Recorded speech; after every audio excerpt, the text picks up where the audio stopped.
এ কি অনাচার! মাথার চুল নেই বলে মেয়েটাকে গ্রাম থেকে বার করে দিচ্ছে। ব্রাদার, মেয়েটার মাথায় চুল নাই। ইহারা তার জন্য বার করিয়ে দিচ্ছে। কি ক্রুয়েল! এসব কি অসভ্যতামি আপনাদের? ওকে বার করে দিচ্ছেন কেন? ওর মাথায় চুল নেই, তাই পাত্রপক্ষের ওকে পছন্দ হচ্ছে না। তাই প্রথমে ওকে বাড়ি থেকে বের করেছি, এবার গ্রাম থেকে বের করবো। বছর বছর কেটে যাচ্ছে, বিয়েও হচ্ছে না, তাই আর ঘরে রাখবো না।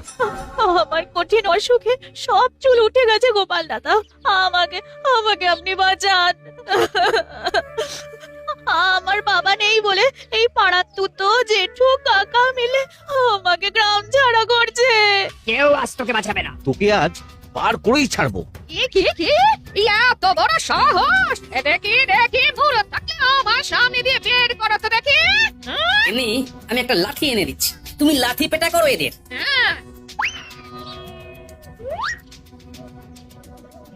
এই পালা হতচ্ছাড়া দল, পালা!